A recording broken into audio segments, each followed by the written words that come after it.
So there is a theory that's pretty much accepted by many, people in biotechnology, that only a few hundred people survived the cataclysm. We don't know what. Perhaps a volcano. There's so many things that could jack us.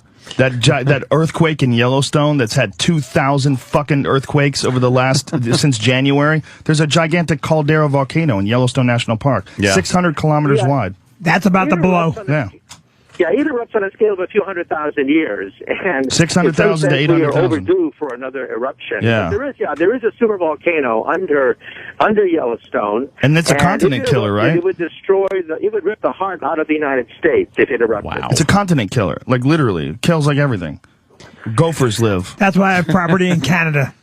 And it's happened in the past. Yeah. It's not science fiction. It's happened in the past. Yeah, every 600,000 to 800,000 years it blows. I mean, they only figured it out that it was a giant volcano really like within the last couple of decades, right? It was like satellite imagery, wasn't it? Yeah, there are a few supervolcanoes that in principle could wipe out the United States. Yellowstone is one. Another one is in the Canary Islands. If an island there collapses, it'll set off a tsunami which will inundate most of the Northeast. And so these are very, very credible dangers that we have to worry about. But again, on a time scale of thousands of years. But it's something that, it does give you pause, knowing that if Yellowstone blew up, it would rip the heart out of the United States of America. It's, the way I look at it is like human beings are like, we live in an anthill. There's an anthill that's in the middle of a field, and the ants in the anthill, they've only lived for a couple weeks, and this is all they've ever known. The anthill's always been there. Yeah. And one day some little fat kid comes walking through the field and just stomps the shit out of that anthill. And you know what? It just happens. They never saw it coming, and life is forever changed. Joe, you're hysterically funny. You're very bright. Listening to you, I just want to go home and weep. I just want to sit in a corner and just weep. It just makes you appreciate the time that you have here. Yeah, I love this stuff. The mushrooms. By the way, can I say something? Yeah. It was mentioned to me that you had a discussion about a living planet, right? If you take a look at the movie Avatar, many people miss this. Sigourney Weaver warns the troopers in the movie Avatar that the planet is alive, that it has a central nervous system, and that's why everyone has a tail. The tail connects you to the central nervous system so you can upload. Yeah. You can upload and download with the planet. And that's how at the end of the movie, the planet is able to coordinate an attack against the Star Troopers. So here is an example of a living planet with the nervous system that is capable of coordinating an attack. Now, whether or not evolutionary biology allows this, of course, we can ask James Cameron if he thinks it's plausible. But it is a mechanism that they use in the movie Avatar to show how a planet could be alive. Well, if you do mushrooms, the planet feels alive. Have you ever done mushrooms? I can't hear you. I'm eating a lot. I love that. That's the answer.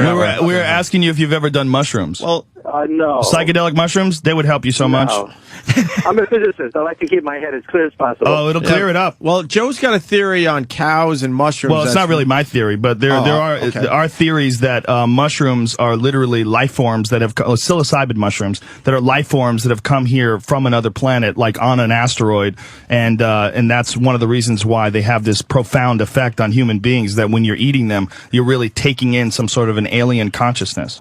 But if you sequence the DNA of the mushroom, you find that the proteins and the nucleic acids are the same ones that are found in your body. So believe it or not, you and a mushroom are made out of the same basic stuff. It's very similar to brain chemistry. Well, mushrooms, with the compound in psilocybin mushrooms is very similar to actual human neurochemistry, right? The chemicals produced by the brain, the dimethyltryptamine is produced by the brain, and mushrooms are 4-phosphoryloxy-N dimethyltryptamine. Well, the reason why psychedelic drugs work is because they're able to go past the blood-brain barrier, and they're able to set off the synapses between the neurons. So basically, you're short-circuiting the brain. So think of a computer, and you set off every single circuit inside the computer. You fry it, right? Well, that's cocaine. That's what drugs do. They basically either set off all the neurons simultaneously, giving you the high, or they can be a depressant like heroin. But, my personal point of view is, why do we have to get a high artificially when we can get a high on life? Life itself. Life can't get you as high as mushrooms. if you're doing something in life that's getting you as high as mushrooms, you need to write a book about it because it's not the same. But I understand what you're saying about heroin and cocaine. These are very destructive, but psychedelic compounds are very, very different than narcotic drugs.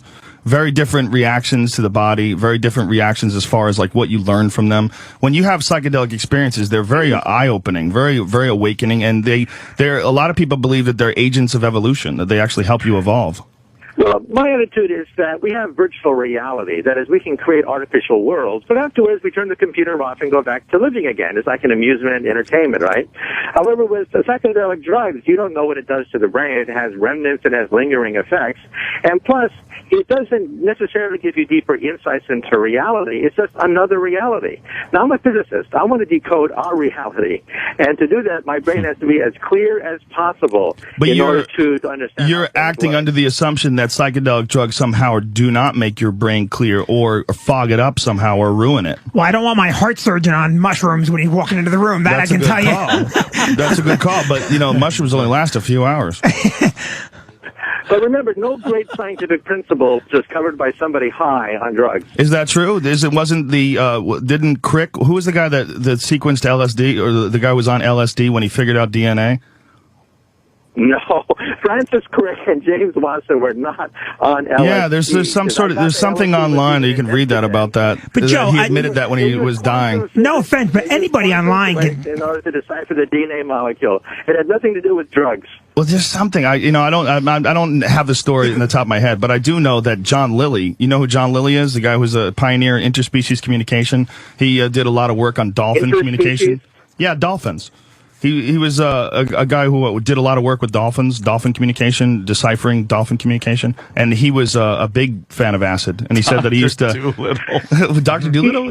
He's John Lilly. That's the point, right? If you're on acid, you can speak to anything you want. You can speak to the chair if you want. Now we're talking. Chair. Maybe the chair is. No way.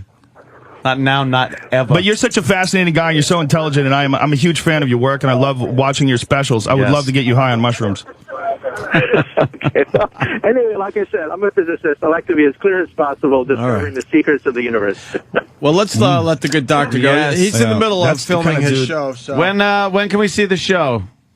It's coming out in winter. Right now we're talking about colonizing the galaxy. We have a whole program about what it would take to terraform Mars, what it would take to leave the Earth and leave the solar system and begin the colonization process of the Milky Way galaxy. Of course, centuries from now. But this is, of course, sci-fi science on the Science Channel. Awesome. Of course. Awesome. Well, thank you very much for your insight, sir. Thank you, Dr. Very much Kaku. appreciated. Thank you. Okay. Thank you for humoring us. Is what I want to It's say. so ironic that this guy doesn't do drugs because so many people do drugs and watch his show. Yes.